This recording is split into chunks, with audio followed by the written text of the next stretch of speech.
Hey everyone, welcome to the Naked Conversations podcast. I'm your host, Sage Hobbs, author and creator of Naked Communication, and I'm so psyched you're here. This show is all about taking charge of your life in new and inspired ways to create a life you deeply love. It's about being more you in all areas of your life, more courageous, more free, more alive, more naked. I'll be sharing stories and advice from amazing people around the world who are up to incredible things on how they are successfully breaking free from fear and old patterns in order to create incredible relationships and impactful lives so that you can do the same. This is the place to be inspired to live a courageous and naked life. Let's do this. Hello. I'm so excited to bring to you today a really good friend of mine named Tepsii, who is talking to us from around the other side of the world from me in South Africa. Tepsii is just an incredible light in the world, and I have been really privileged to get to know her in the last couple of years. And just to share her story with you today is so fun and so deep and real and honest. And we talk about many things from cross-cultural challenges, moving back and forth between South Africa and Vermont, until finally making the move to really resettle with her whole family, 3 children in South Africa, and what it took to really courageously do that. What it took for her to keep following her own inner path, even though some of it was very risky, in starting her own business and walking away from certain amounts of stability and security. And what it really means for her today to be a leader in her community in South Africa and around the world, what it has taken for her to create freedom in her life, and how she really, really pays homage to those who fought for her to have the freedom she now has.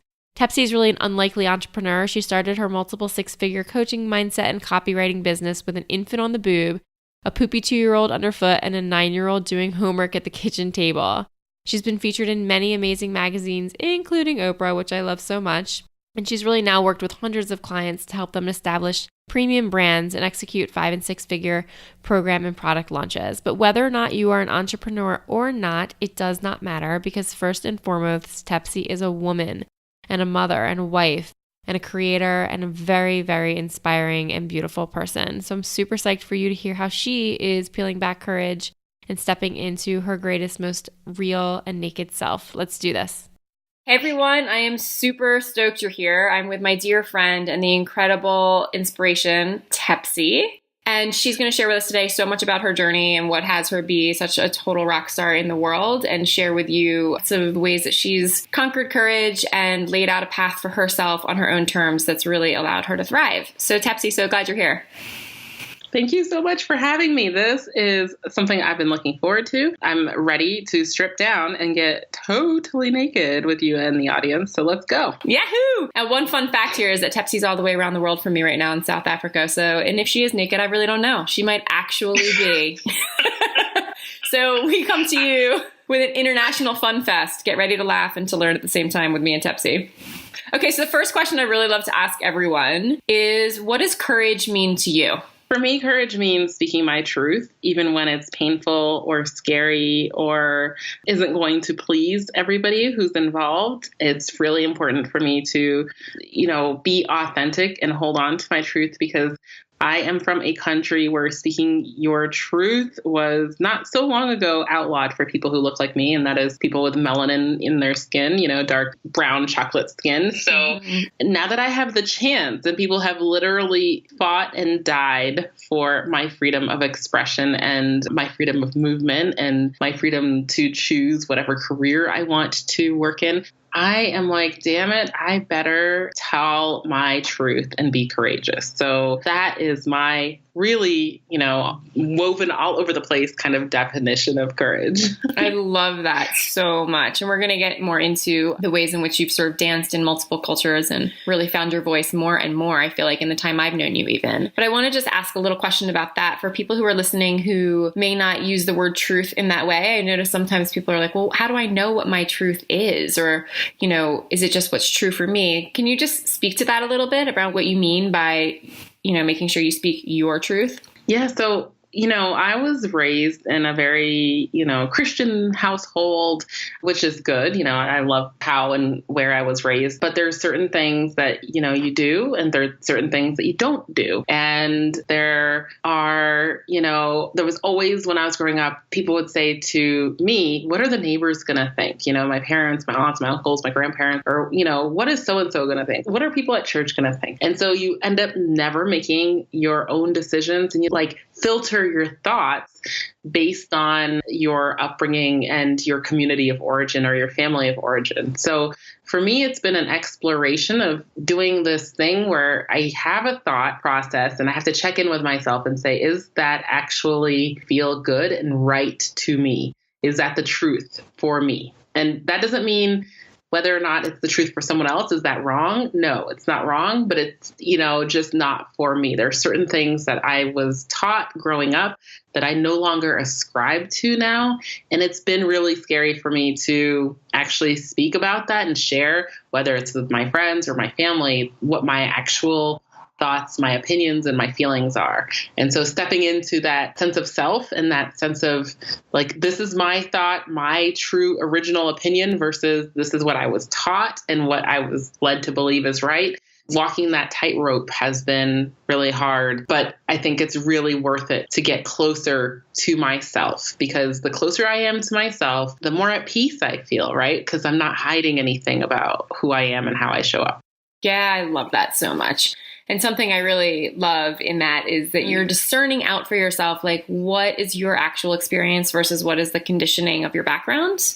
And yet you're not making it wrong. You're not making others wrong for having a different experience. It's what is my truth is my truth. It might not be other people's truths. And it's a dance, right? For you, like you said, to walk that tightrope between what others' experiences might be and what your own is, but to honor within yourself what feels good and right for you is what's brought you to have an experience of more peace.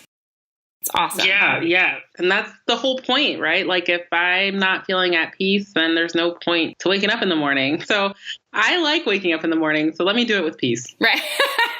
Totally. So tell us a little bit about how you got to this place, because a lot of people listening might be like, well, how did she get there?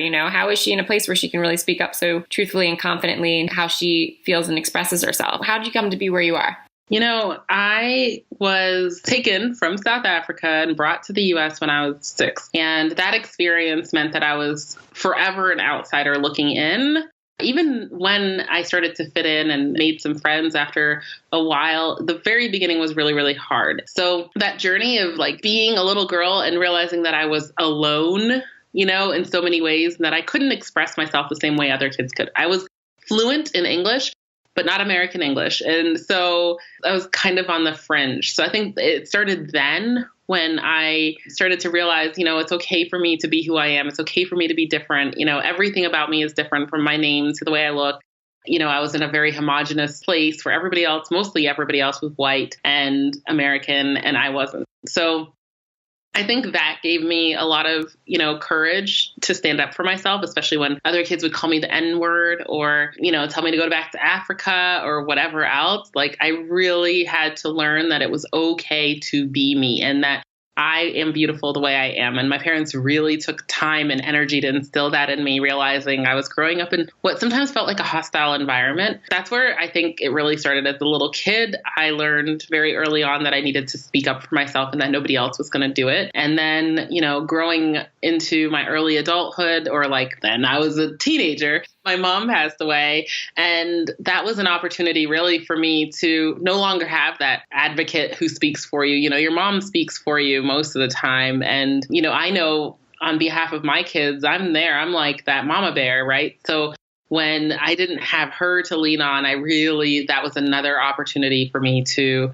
think about where I fit in the world, realize how short life is, and recognize how important my opinion, my feelings, and my path in this world is. Yeah, I totally hear that. I've had similar experience where I really got clear that, life isn't a guarantee, and to really step into who you are is a much more peaceful and powerful way to walk the path, right? To really show up. And it's unfortunate, like those who may not have had a huge tragedy in their lives as a teen or have been pulled from what they knew to be home as a child. All of us have shared a human experience of some way, shape, or form having the rug pulled out from under us or needing to find our voice. And it seems that you, instead of shrinking, really decided to shine.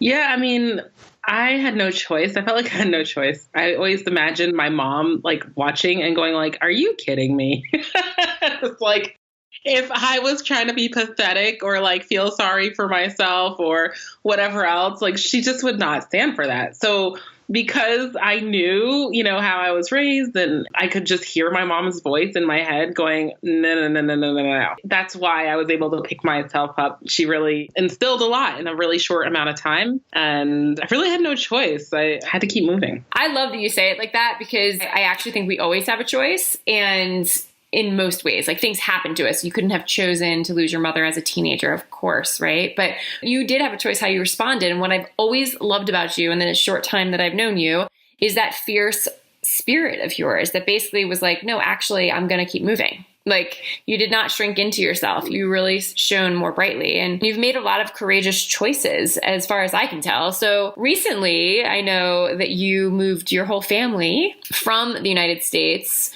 over to South Africa, back to what you really feel is home. And I'm wondering if you could tell us a bit about that experience and why that choice was so important to you.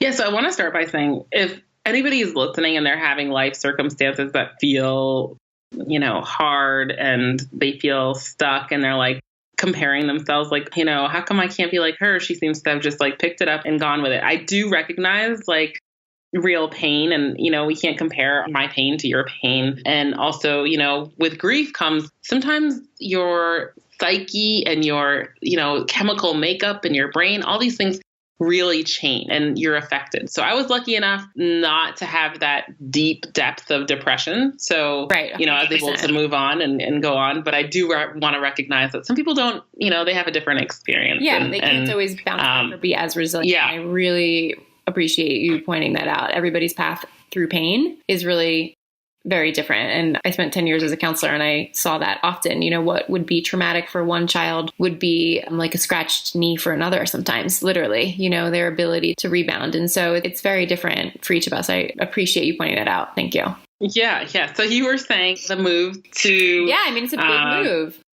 Yeah, moving my family across the world, it was a lifelong dream. So before I had a family, I wanted to move back to South Africa. I never felt 100% at home in the U.S., even though I have the accent and the driver's license and all the other things that say American, the passport. I really had a deep connection to my land, to the soil that I was born on. And I felt incomplete in America. You just have this feeling of where is home. And for me, having lost my mom at an early age, I've always been looking for home. And I found it a lot in my friends, and the people I've had in my life make me feel very much at home. I realized that home didn't necessarily have to always be a physical location. However, I knew that whenever I came back here, I felt like I could exhale, like totally let the breath out. And I'd never felt that, in America. You just, when your soul knows, it knows. Yeah.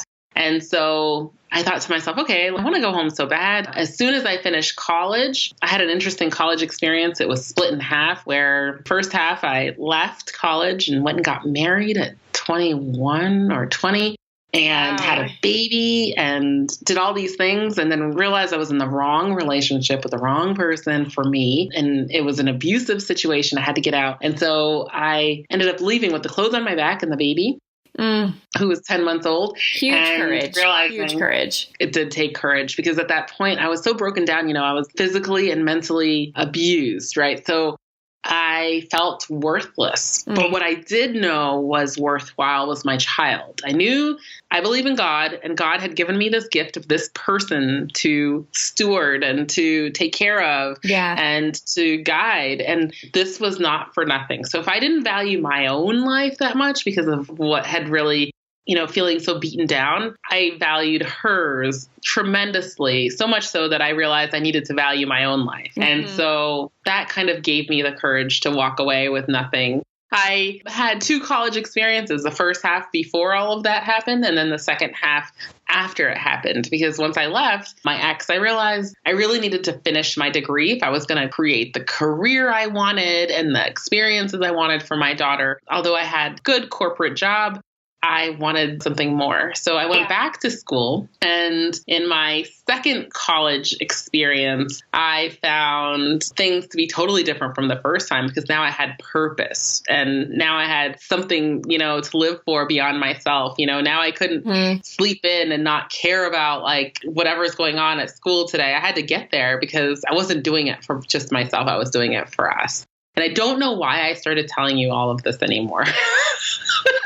Okay, well, I have several things that come out of that. So you started telling me so that we could go to this next place, which is you just said some brilliant things that I want to point out and ask you more about. We started talking about how you ended up living in South Africa. But what you came to here, what you just shared really points out a couple things around ups and downs, right? Like you had rebounded and discovered your first level of courage when you moved from South Africa at 6. And then again, when your mom passed as an adolescent. And then again, when you had the courage to leave your husband. And I just want to point out that actually, Tepsii, when you and I met at Natalie Lucier's event, she talked about the spiral staircase. And I've always thought of it since then, where we're always going up, up, up in our journey of self-discovery and expansion and growth. But we often circle back around to some of those patterns or struggles or challenges at a new level each time. So it's not that they maybe go away 1000%, but that every time we approach them, we see them differently and have more skills to embrace them, right? And that's what I think of when I hear your story. And I want to share that with other people, because if you're in a hard place right now, the spiral staircase, you can keep going up and come back around to it in a whole nother, more enlightened way, if you will, right? And I just love that. I think it's really important to know that this is naked conversations, y'all. Like this is like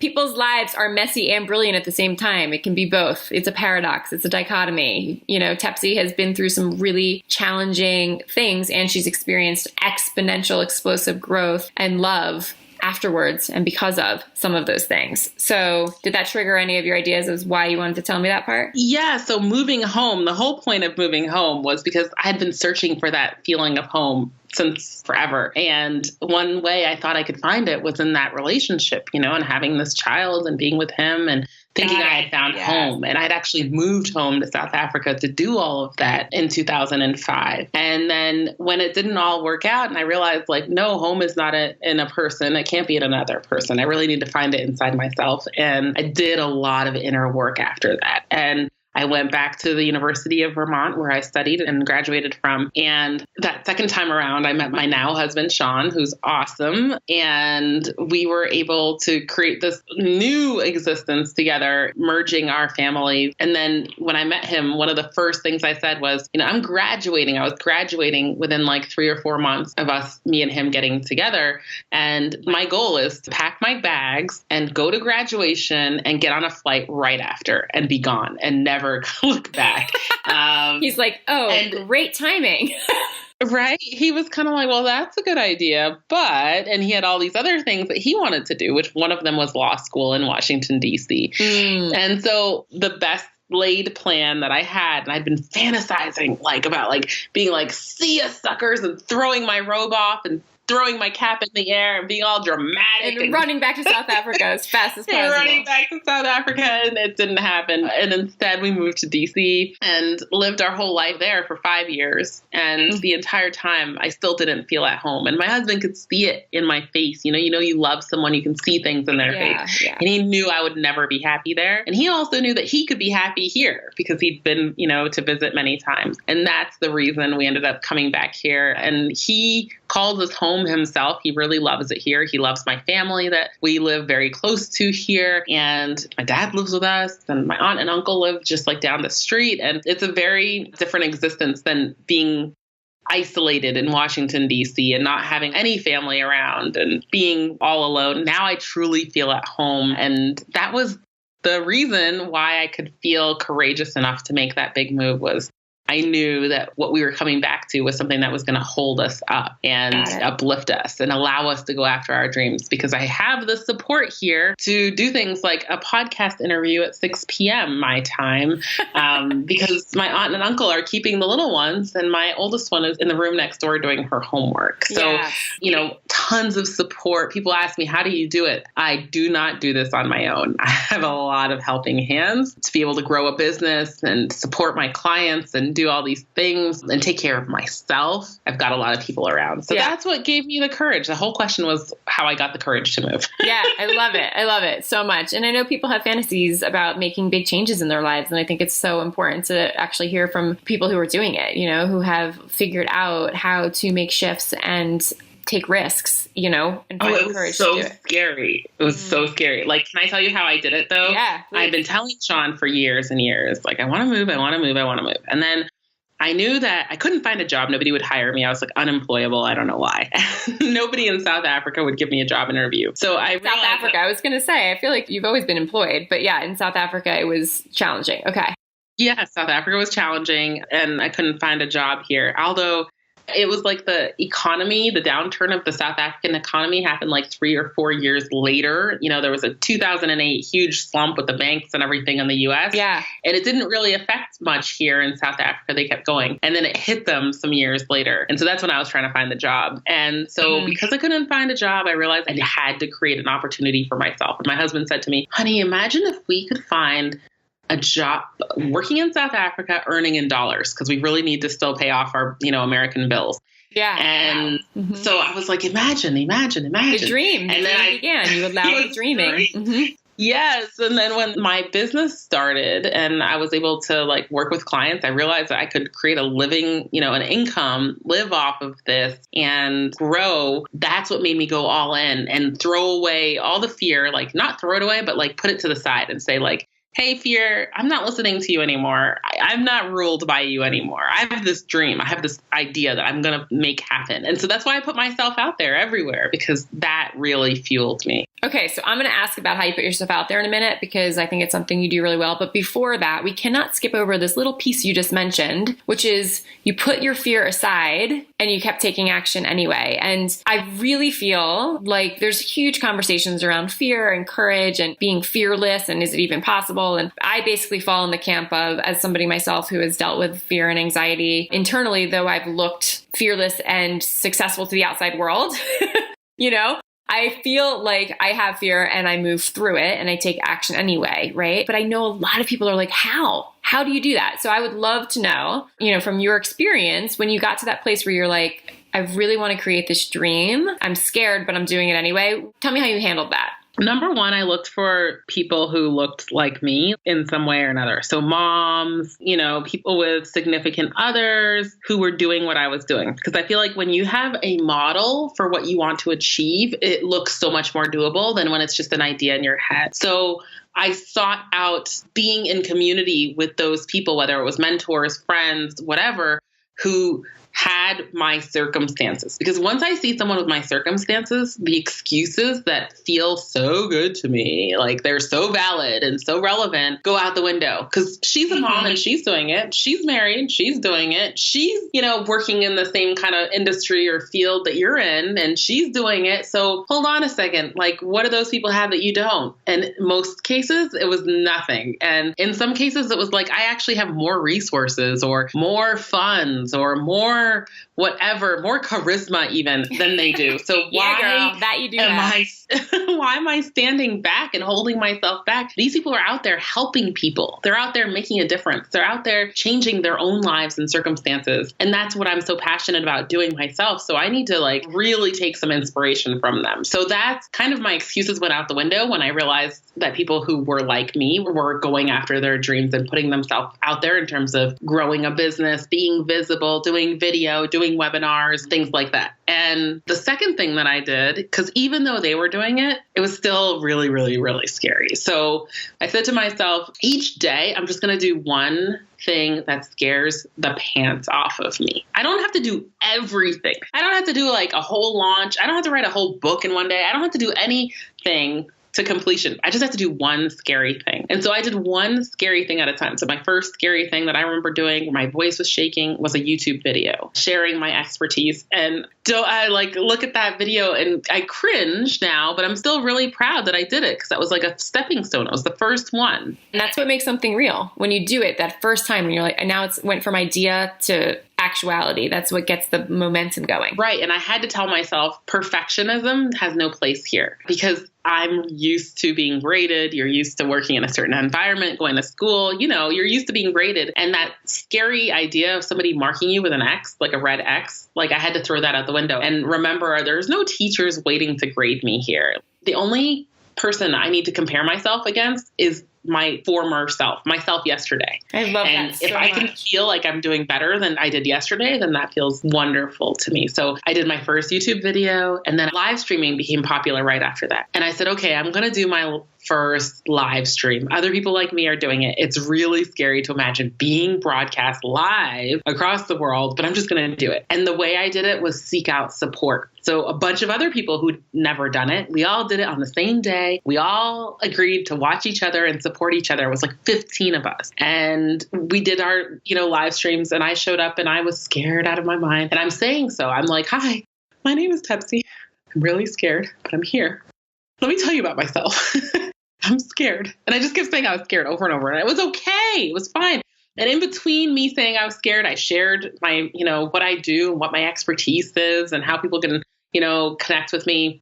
And most people said to me, we couldn't tell you were scared until you told us you were scared. Right. So you don't actually have to tell us you're scared. You can just fake it because you're already faking it pretty well. And so I was like, okay, I'll just keep faking it. And I still fake it. I've done hundreds of live streams to date since then. Yeah. And every single time I am still scared. Every single time I'm sweating and I'm freaking out before I hit go live. But I still hit go live. Yeah, you cannot tell, by the way. You really can't. My message and my mission are more important than my fear is. So, connecting to that helps me go forward. And then the last thing I do is I'm kind of analytical in some ways.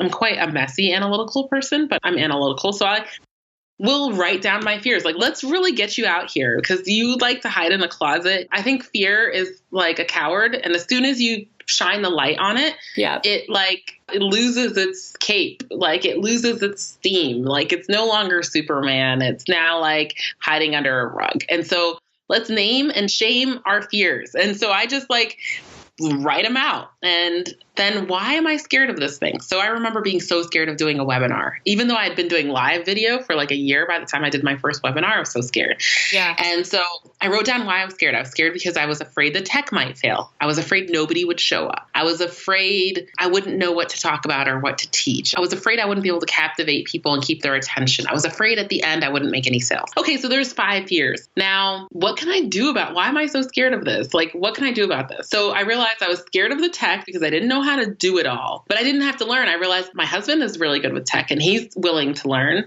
So, honey, can you set up my tech and get me going live and do it all together? Yeah, sure. No problem. Okay. So that fear is no longer valid. It doesn't exist anymore because I just crushed Took it away. Yeah. Yeah. The next fear I had was nobody was going to show up. What can I do about that? Well, I'm going to shout it from the rooftops. I'm going to run some ads. I'm going to email my list. People are going to show up. I'm mitigating it. I'm spending enough time in advance to market it so that people can show up. Yeah. And then, that fear is gone. Even though it still comes back sometimes, every time you do another one, you still get scared. But, higher up on the lateral staircase, you're revisiting it from a new place. Right. So I just did that with each fear and figure out how I can take away the scary elements for me, because what's scary for me isn't going to be scary for you. Right. But facing it, naming it, writing it down item by item, just sort of checking it off. That's what I did. So you really have a system for how you approach fear and taking action, even when it's scary. That's amazing. I had to come up with one because I had wanted to do a webinar for over a year and wasn't doing it. And I was like, okay, what are you going to do about this? How can you get over this? And that's when I just realized I just needed to face it. Yeah, totally. And you'd really taken the leap. At that point, you were moving, I believe, right, to South Africa, and you'd really decided we're going to support ourselves. And so you had both feet in it. And it was really a motivator for you to keep sharing your voice and your message more fully with the world, if I remember. Yeah. Well, it was some months after we had moved, but it was really the motivator for me was that I knew I was meant to reach more people. And I knew that the only way to do that was to use that medium, that I had available to me. And so I just had to, it was a voice that kept speaking to me and I couldn't ignore the voice anymore. So I just got up and I did it. And it's so easy now. I'm still scared, but it's so easy. Right. Totally. I can relate with this podcast and with writing my book. Writing my book, actually the writing of it was mostly awesome. Then it was time, the publishing was going down and I was like, oh my gosh, wait, what? Now it was launching the book in the world and hosting a huge launch party and promoting it on my social media. And it was scary. It was really scary. I felt totally naked. And I thought, of course, right? You and I have talked about before, the things we keep learning are the things we're teaching, And I was like, yeah, I just wrote this whole thing on how to be vulnerable in yourself and connected. And oh my gosh, do I want to show it to anyone? That's the thing. Do I want to show it to any that? And we always think nobody's going to listen, nobody's going to watch, nobody's going to buy it. But that's not the whole reason we're doing this in the first place. And even if one person buys it or one person listens, that one person could be forever changed. And that opportunity is what I get really excited about. Yeah, I love it so much. And yeah, every month I get my royalty checks for my book, and I think, oh my gosh, people are out there reading this thing. And, it was something I'd wanted to do since I was a kid. I wanted to write. And so I love books so much. Oh my gosh, I've been devouring books this summer for pleasure. If you really step into being the most naked version of yourself, there's risk in that, right? There's risk in that. So one thing that I love about you, and I knew this the second we met, is that you are amazing at generating community. You mentioned earlier that you even when you felt somewhat displaced in Vermont growing up, you started to have some experience of home with your friend group, right? And that you moved to South Africa, immediately bringing your husband right into the fold of the community that you have there. And when you and I met live, that was very apparent about you also. It was we're out to lunch. All of us were strangers, but it didn't feel that way. It was oh my gosh, wow, we're so connected right out the gate. So you have a way of generating community in your life, and you've used that. How have you used that to grow your business? Tell us a bit about what you do and how community building has been such a vital part of it. So I started my business as a copywriter, writing bespoke copy, which some people hear copy and they think of the legal type of copywriting, which is protecting your intellectual property. I do the kind of copywriting where we are writing for advertising, writing to persuade and to help coach people into making a decision that's favorable, that's a yes for our product or our service or our event, whatever we're promoting. And this is a natural gift that just kind of hopped in my lap, and somebody else actually recognized for me that it was a gift. A fellow copywriter just said, I don't know what you're doing. I'd been trying to do life coaching, and they said, I don't know what you're doing when you're actually a copywriter. And I was like, a what? A who? A what? And within 2 months of getting that, here's what you really are, go do this instead, my business took off. I had was able to quit my day job. I was able to do all these things because I finally stepped into my true gift, which is self-expression. And I think a lot of us are searching all over the world. We traveled to Bali and to Peru and to Europe looking for our gifts. And, your gift is really just waiting for to be expressed in its true form right now, right here. And you just need to tap into it. And for me, writing is something that is a family thing. On my mom's side, everybody's basically a writer. Her interesting. Dad wrote books, and her dad's older brother was also an author. He wrote parables and different types of fiction and a lot of stories that are also used in schools in our language, Venda language books. And one of his books got turned into a screenplay and was South Africa's submission to the Oscars in 2014. Cool. So when you think about it, I ran so far away from this very gift. And it's the most obvious thing. But to me, it was so obvious. It was so easy and ordinary that I didn't see anybody valuing it. I didn't realize I could make a living from it. So yeah, that is what I built my business doing. I made my first 6 figures in my first year of business doing that. And then within a year of doing it, I started getting a little bit bored with doing the one-on-one work. And I knew I couldn't go in depth with people. They're just coming to me for a sales page or for, their website written or a Facebook ad, written for them, whatever it was. And I couldn't go in depth. On the other hand, a lot of people asking me, how are you growing your business so quickly? I have what you have, and I don't know how to grow. And the thing that I knew that I had was being able to shine in a community, being able to create community, being able to get people to follow, quote unquote, follow me. And the way that I do that, you asked, how do I create community and why is community important? I do it just by being myself, by sharing my just random, regular stories about where I've been and how I was raised and how I've come to be who I am, and mixing that with, okay, so here's the story about me and here's a segue into a lesson about business, and doing that very authentically. People, they say that it resonates with them. So they decide to hit the follow button or the like button or comment or, hire me. And so when I got enough people asking me how to do that, and I would share with them how I did it, whether it was like on live stream or, through writing posts on Facebook and emails, I said to these people who kept asking me, would you pay me for this? And they said, heck yeah, this is good advice. It's like already helped me grow my business. I already got like 1 or 2 clients based on just like what you've told me. I was like, oh my gosh, okay. Like, what do you think you would pay? And they told me, and I was like, okay, here's an offer. I'm going to coach you through helping you get to the next level in your business. Would you say yes? And the biggest part of coaching you through this is the community we're going to build together and the sisterhood and the friendships, because that's what's really going to sustain you. And they were all like, heck yeah, that's what I've been looking for in my life. And so I was like, okay, let's launch this sucker. And it was an experiment. It was like totally from the day I had the idea, I connected with some people who I'd been talking to and helping for free. And I asked them if they would pay. And they said, yeah, where's the button? Let me pay. I'm ready to pay. I was like, what?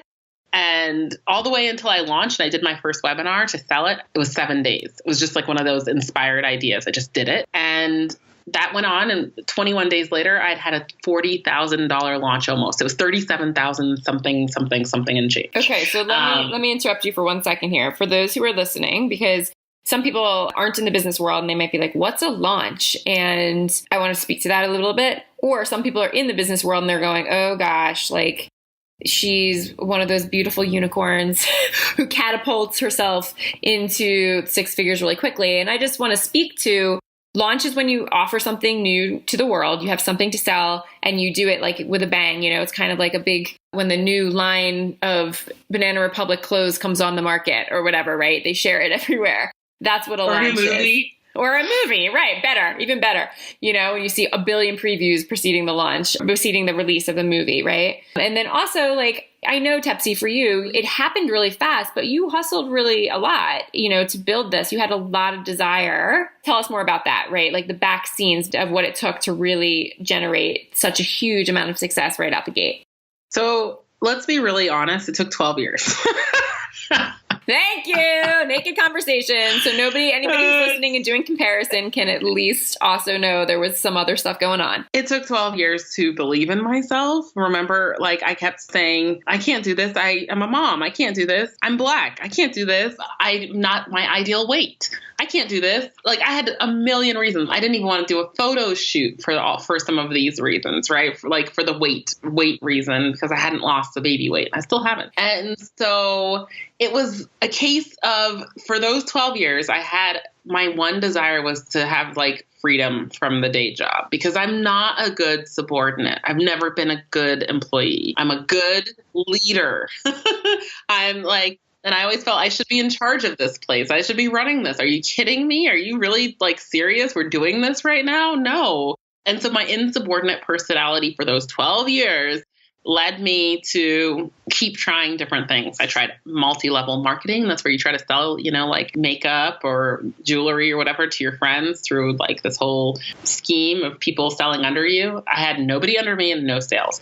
I tried selling bath and body products. Again, I spent a ton of money on products. I spent some money on ads, and I didn't understand branding and launching, marketing, none of it. And so flop, that one did not work. Then like right before I launched this current business, I was trying to do life coaching. I had one client, which I was proud of. And I had just kind of started a couple months before. And then I moved into this. So there was a lot of trial and error. There was a lot of continuing to put myself out there. The one thing that I'm really good at is connecting to other people and celebrating other people and recognizing their achievements. And it's because I did that connection and that celebration of other people that I think this woman wanted to reciprocate some way. And that's when she said to me, you're actually really a good writer. Like you should go for this, even though you have no portfolio, even though you have no experience. I think you could do this. And even though you would be somewhat a competitor to her. I mean, she was in that field. right? Or no? Right. Yes, absolutely. But she said she was overbooked. There's more than enough clients. So she was like, I can't possibly help everybody, who reaches out right now. So the relationship is really what launched you. Yeah. So that being able to connect, and she gave me a couple referrals. And then from those few referrals, I said to those people, do you have friends? Do you have colleagues? Do you have neighbors?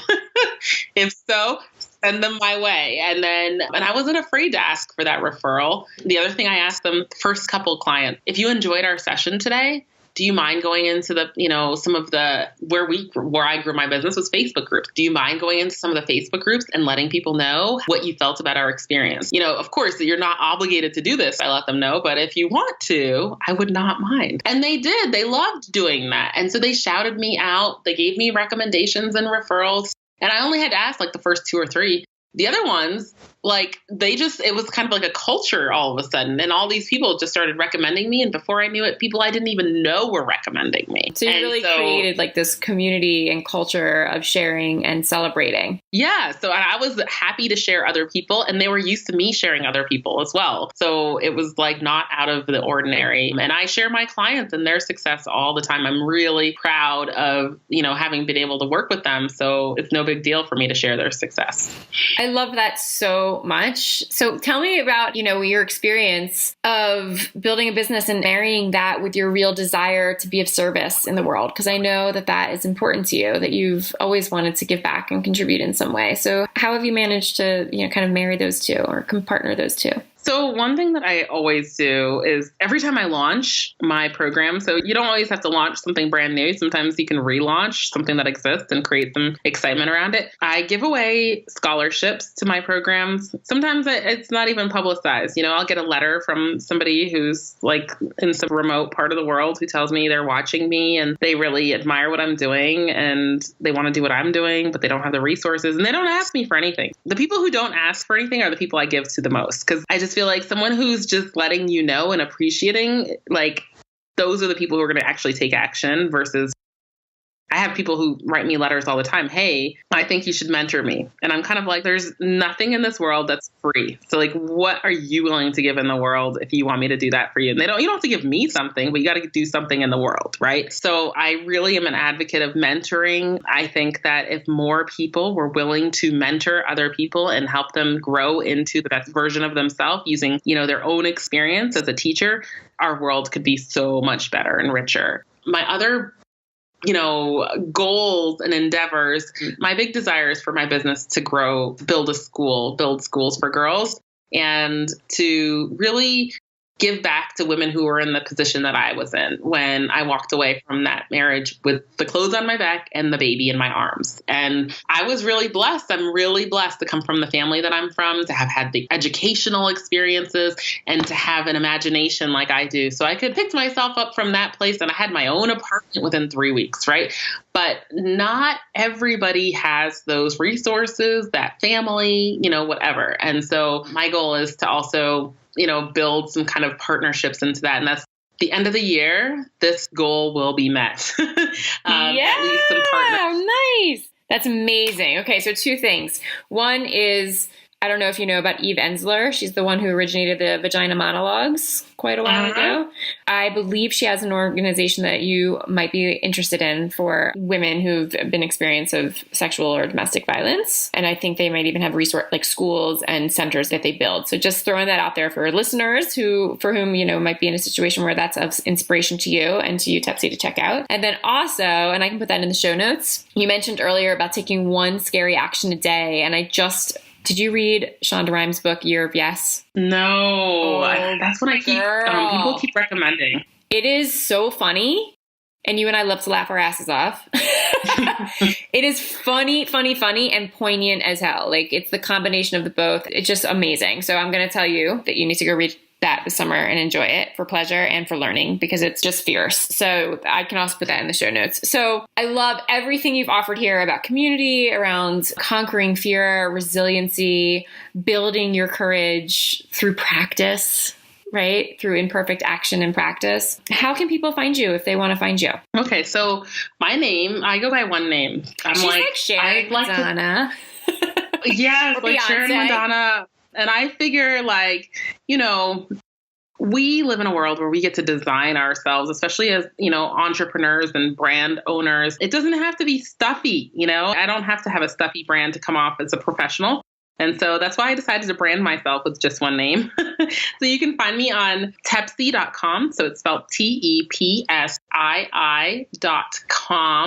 And on Tepsii.com, you can access a number of free resources if you're interested in growing and building your own business. We've got resources on launching, which is something that we've been talking about here. We have a resource on copywriting, which is, writing persuasively in order to garner sales, which we also mentioned. And then we have a resource that's free, which is a video masterclass that I did on mindset and how I really build my self-belief. And one technique that really has changed me and allowed me to step into that place of courage when I said I launched in 7 days, that one program, right? And it's gone on to be the main breadwinner in my business, the thing that I started and finished within 7 days. And the only reason I could do that in such a short amount of time was because I was able to tap into my previous success and remember all the things I was good at. And the second thing I did was to visualize myself, actually achieving and talking myself, literally brainwashing myself to believe that I was the bomb and that I was the only one positioned to do what I was doing and that nothing could stop me. And I would do that. I spent hours a day brainwashing myself and believing in myself. And so I talk a lot about that on that masterclass about mindset. So I encourage you to go check out those resources. If any three of them interest you, they're all free. And they can help you in stepping into courage and maybe getting naked and realizing that, it's not so scary to let out your vulnerabilities and to just be yourself. And one of the biggest money makers for me is whenever I decide to share my truth and just tell people something I'm really, really scared about, I make tons of money after. So if you're looking to do the same thing, go check out those resources. I love it. Tell your truth and let's do it. That's awesome. And that's, I just adore Tepsii. For those who are listening, I've had the pleasure of meeting many entrepreneurs and online entrepreneurs and female entrepreneurs specifically in the last few years. And Tepsii is such a light. She's really full of love. She's really radiant. She's very honest. And so if you're into it, she's obviously very courageous from the stories you've already heard. Go check her out, and I'll put all that information in the show notes. And thank you from the bottom of my heart for talking to me from around the world and sharing your story with this audience. Thank you so much for having me. This has been so much fun talking to you and connecting with you. And I really enjoyed this experience. I'm on the other side of the world, as you mentioned. It's getting late into the evening for us. And it's winter time, if you can believe that. So I'm freezing, but it's 60 degrees, which isn't really that cold, but I'm really, really cold. So I'm all wrapped up, all bundled up and having hot chocolate. I've really enjoyed this session. I hope to come back and share more experiences with the community one day. Yes, totally. Maybe we can have you pop into the Facebook group sometime and answer some questions for people too. Yeah, we'll see if we can work something in. Yes, absolutely. I didn't even know that existed. So now I'm very excited. I'll be there. All right, Tepsii, much love, friends. All right. Love you. See you later. Thank you so much for tuning in. Let's keep this conversation going over at sagebhabs.com/Facebook, our private free Facebook community where we have deeper conversations, the opportunity to connect with other amazing women like you who are asking these questions around how to live courageous, fully self-expressed lives. sagebhabs.com/Facebook. Can't wait to hear from you over there. And if you have any pressing questions or a way in which this show is making a difference in your life, please email me directly, sage@sagebhabs.com. I'd love to hear from you. See you next time.